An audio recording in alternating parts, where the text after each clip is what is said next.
Hello student, मैं आपका शिक्षक मित्र आपका आपके यूट्यूब चैनल जिसका नाम वैल्यू एजुकेशन 247 है, मैं आपका हार्दिक स्वागत करता हूं। आज का वीडियो कक्षा 8 के विद्यार्थियों के लिए बहुत ही महत्वपूर्ण होने वाला है, क्योंकि आज के वीडियो में जो है गणित विषय में कक्षा 8 की जो मॉडल टेस्ट पेपर फर्स्ट है उस पर हम चर्चा करेंगे। जैसा कि आप हेडिंग देख रहे हैं, प्रारंभिक शिक्षा पूर्णता प्रमाण पत्र परीक्षा, जो कि कक्षा 8 की परीक्षा का नाम होता है। RSCERT द्वारा जारी नमूना प्रश्न पत्र मॉडल पेपर फर्स्ट है, हल सहित है, कक्षा 8 का है। इसमें समय अवधि 2.5 घंटे रहेगी, पूर्णांक 80 अंक का रहेगा, क्योंकि 20 अंक जो हैं आपका विद्यालय से मिलते हैं। परीक्षा शुरू होने से पहले जो है आप परीक्षार्थियों के लिए जो सामान्य निर्देश हैं उनको अवश्य पढ़ें। इसमें आपको जो है बहुत ही सहायता मिलती है। वस्तुनिष्ठ प्रश्न आपके 1 से 8 तक आते हैं। जैसा कि यहाँ पर पहला वस्तुनिष्ठ प्रश्न है, 2/7 गुणा 0 का मान होगा। देखिए, जब भी किसी भी संख्या को हम 0 से गुणा करते हैं, जैसे 1 को 0 से गुणा करेंगे तो 0 आएगा, 9 को 0 से गुणा करेंगे तब भी 0 आएगा। यानी किसी भी अंक को अगर हम 0 से गुणा करते हैं तो हमारा उत्तर 0 ही आता है। तो यहाँ पर जो है ये हमारा जो ऑप्शन आएगा वो ब ऑप्शन बिल्कुल सही आएगा, और हम कोष्ठक में ब भर देंगे। दूसरा प्रश्न है, समीकरण 3x-1 बराबर 14 में बायां पक्ष कौन सा होता है। देखिए, बराबर के दोनों तरफ एक एक पक्ष होता है। इसमें जो शुरू वाला जो पक्ष होता है उसको हम बायां पक्ष कहते हैं। तो यहाँ पे शुरू वाला पक्ष है 3x-1, ये हमारा बायां पक्ष होता है। तो यहाँ पर हम ऑप्शन में 3x-1 भर देंगे, यानी स ऑप्शन हमारा बिल्कुल सही है। 14 हमारा दायां पक्ष है। अगर दायां पक्ष पूछता तो हम 14 उत्तर भरते। प्रश्न 3 है, वर्ग के प्रत्येक कोण का माप कितना होता है। देखिए, वर्ग जो होता है इसके प्रत्येक कोण का माप जो होता है वो 90 डिग्री होता है। चारों कोण 90-90 डिग्री के होते हैं, कुल मिलाकर के 360 डिग्री। तो हमारे यहाँ पर प्रत्येक कोण का मान पूछा है तो हम ए ऑप्शन 90 डिग्री भर देंगे। चौथा प्रश्न है, 9 की पूर्ण वर्ग संख्या बतानी है आपको। पूर्ण वर्ग संख्या का मतलब होता है उसी अंक को उसी अंक से गुणा करना, अर्थात 9 को 9 का पूछा है तो 9 को 9 से गुणा करना। तो 9 को जब 9 से गुणा करते हैं तो हमारा उत्तर आता है 81। संख्या 5 की घन संख्या होगी। देखिए, संख्या जो 5 है उसकी घन संख्या का मतलब होता है 5 को 3 बार गुणा करना है, अर्थात 5 फिर गुणा 5 फिर गुणा 5, यानी 5 को 5 से गुणा करेंगे तो 25, और 25 को फिर 5 से गुणा करेंगे तो 125, मतलब स ऑप्शन हमारा बिल्कुल सही आएगा। अगला प्रश्न है, अंकित मूल्य माइनस विक्रय मूल्य। देखिए, अंकित मूल्य वो मूल्य होता है जो कि किसी चीज़ पर लिखा हुआ होता है। जैसे मान लीजिए कि आपकी कोई किताब है और उस पर 100 रुपये लिखा हुआ है, तो वो उसका अंकित मूल्य हो गया। विक्रय मूल्य वो मूल्य होता है जिस पर वो दुकानदार आपको बेचता है। जैसे मान लीजिए उस पर 100 रुपये लिखा हुआ है और उसने आपको 80 रुपये में बेच दी, इसका मतलब उसने जो 20 रुपये कम किए उसे हम कमीशन या बट्टा कहते हैं। तो यहाँ पर हमारा ए ऑप्शन बट्टा भी हो सकता है, और दूसरा उसको हम कमीशन भी कह सकते हैं। तो ए ऑप्शन हमारा बिल्कुल सही है। प्रश्न 7 है, एक पदीय बीजीय व्यंजक है। देखिए, एक पदीय बीजीय व्यंजक जिसमें केवल एक ही पद है। तो यहाँ पर जो ए ऑप्शन है उसी में केवल एक पद है। ब ऑप्शन में भी 2 पद हैं, स ऑप्शन में भी 2 पद हैं, और द ऑप्शन में 3 पद हैं। तो यहाँ पर हमारा ए उत्तर बिल्कुल सही है। एक पदीय ऑप्शन, एक पदीय बीजीय व्यंजक ए है। प्रश्न 8 है, 0.00035 संख्या का मानक रूप क्या होगा। देखिए, 3 और 5 के बीच में हम पॉइंट लगा देंगे और फिर 3 से इधर गिनेंगे। तो 3 के आगे 4 जीरो हो गई, तो एक तो अंक 3 हो गया और 4 जीरो हो गई, कुल मिला के 5 अंक हो गए। तो 3.5 गुणा 10 की घात -5 हमारा उत्तर आ जाएगा। यानी जितने जहाँ पर हम पॉइंट लगाते हैं उसके आगे से गिनते चले जाते हैं, अगर पॉइंट शुरू में लगा हुआ होता है तो, और अगर पॉइंट जीरो पीछे लगी हुई होती है तो पीछे से गिनते हैं हम। तो यहाँ पर हमारा स ऑप्शन बिल्कुल सही है। अति लघुत्रात्मक प्रश्न है आपके, -19 बट्टा 29 गुणा 29 बटा -19 बराबर 1 में गुणन के अंतर्गत उपयोग किए गए गुणधर्म का नाम उपयोग बताइए।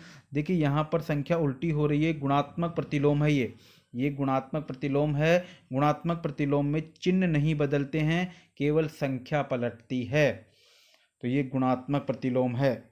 योज्य प्रतिलोम में संख्या नहीं पलटती है, केवल चिन्ह पलटते हैं। वो भी आपने पढ़ रखा होगा, योज्य और गुणात्मक प्रतिलोम। तो यहाँ पर ये गुणात्मक प्रतिलोम है।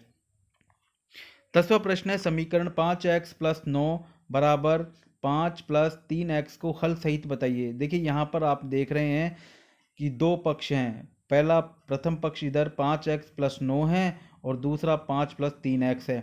देखिए यहाँ पर x को एक तरफ कर देंगे और संख्याओं को एक तरफ कर देंगे। तो जो 3x जो गलत बैठा हुआ है, जो कि दूसरी तरफ बैठा हुआ है, उसको हम इस तरफ लाएंगे तो उसका जो आगे प्लस का चिन्ह है वो चिन्ह माइनस का हो जाएगा। तो 5x माइनस 3x। और जो इधर 9 गलत बैठा हुआ है, इस 9 को दाईं तरफ लाएंगे तो 5 माइनस 9 हो जाएगा।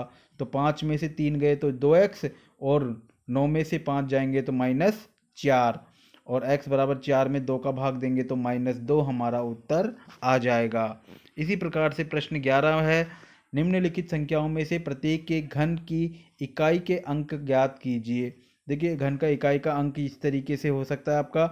यहाँ पर प्रथम अंक कितना है 1, तो आपके घन के इकाई का अंक भी कितना आएगा 1 आ जाएगा। यहाँ पर 7 है तो 7 को जब 7 गुणा 7 गुणा 7 करेंगे आप, देखिए पहले अंक का ही घन करके देख लें आप।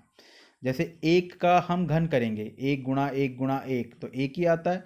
इसी प्रकार से 7 है तो 7 का हम इकाई का अंक क्या करेंगे 7 गुणा 7 गुणा 7, तो 7 7 49 और 49 को 7 से गुणा करेंगे तो 343 आ जाएगा और 343 में इकाई का अंक कितना आएगा 3, तो इसमें इकाई का अंक 3 आ जाएंगे। अब अगला प्रश्न है, भारती के पास 15 पेन हैं तथा मीनाक्षी के पास 45 पेन है, तो दोनों के पेनों का अनुपात क्या होगा। देखिए भारती के पास तो 15 पेन है और मीनाक्षी के पास 45 पेन है, तो 15 ऊपर लिखेंगे 45 नीचे लिखेंगे और 15 और 45 को जब काटेंगे तो या इसको बगल में लिख देंगे कि 15 अनुपात 45।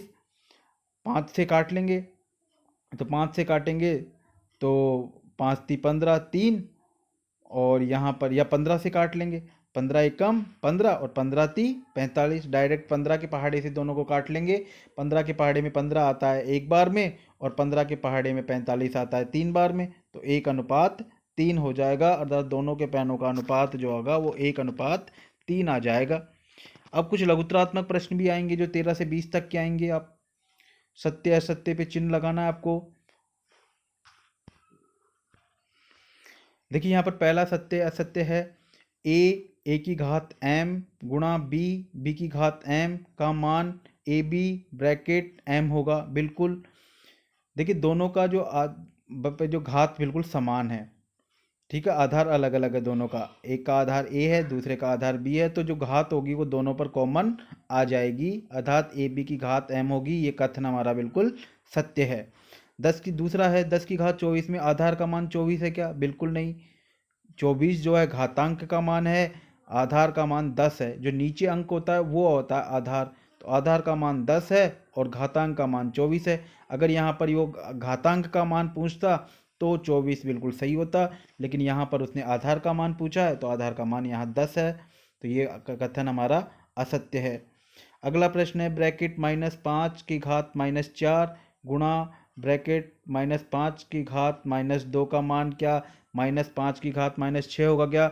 बिल्कुल आपने ये पढ़ा होगा कि जब आधार समान होता है, इसमें दोनों में आधार समान है 5 5, दोनों में आधार बिल्कुल समान है तो घातें जुड़ जाती हैं, 4 और 2 को जोड़ देंगे तो -6 हो जाएगा। ये कथन हमारा बिल्कुल सत्य है। 2 की घात 5 भाग 2 की घात -6 का मान 2 की घात 11 होगा क्या, बिल्कुल सही बात है ये, क्योंकि देखिए एक घात प्लस में है और एक घात माइनस में है, और जब घातों आधार समान होता है और घातों का जब भाग करते हैं, ठीक है ना, जब भाग का चिन्ह होता है तो चिन्ह पलट जाता है, माइनस हो जाता है, तो जो है इस तरीके से ये दोनों जुड़ जाएंगी और 5 और 6 11 हो जाएगा, तो 2 की घात कितना हो जाएगा 11 हो जाएगा। तो ये कथन हमारा बिल्कुल सही है। इसी प्रकार से आपके कुछ रिक्त स्थान आएंगे। आयत का प्रत्येक कोण होता है, तो आप जानते हैं कि आयत का प्रत्येक कोण का मान 90 डिग्री अर्थात समकोण होता है, तो यहाँ पर इस खाली स्थान में हम भर देंगे समकोण। दूसरा है, उत्तल बहुभुज के विकर्णों का भाग भी कोई भी भाग में नहीं होता है। तो देखिए उत्तल बहुभुज के विकर्णों का कोई भी भाग बहिर्भाग नहीं होता है। पंचभुज के सभी अंतःकोणों का योगफल कितना होता है, देखिए इसे आप n-2 गुणा 180 जो सूत्र है उससे निकाल सकते हैं। यहाँ पर n का मान आपको 5 रखना है, 5 में से 2 कटेगा तो 3, और 3 को अब अगर 180 से गुणा करेंगे तो आपका आएगा 540 उत्तर। समांतर चतुर्भुज के विकर्ण एक दूसरे को करते हैं, तो समांतर चतुर्भुज के विकर्ण एक दूसरे को समद्विभाजित करते हैं। चलिए आज हम यहाँ 14 प्रश्नों तक ही इसकी चर्चा करते हैं। अगला जो प्रश्न है उसकी चर्चा अगले वीडियो में करेंगे, क्योंकि वीडियो जो है काफ़ी लंबा हो जाता है। इसलिए अगर ये वीडियो आपको पसंद आया है, इसी तरीके के वीडियो आप आगे भी देखना चाहते हैं जिसमें मैं आगे के जो है मॉडल टेस्ट पेपर डालूंगा कंटिन्यू, तो चैनल को जो है सब्सक्राइब ज़रूर कर लें और लाइक का बटन ज़रूर दबा दें। धन्यवाद।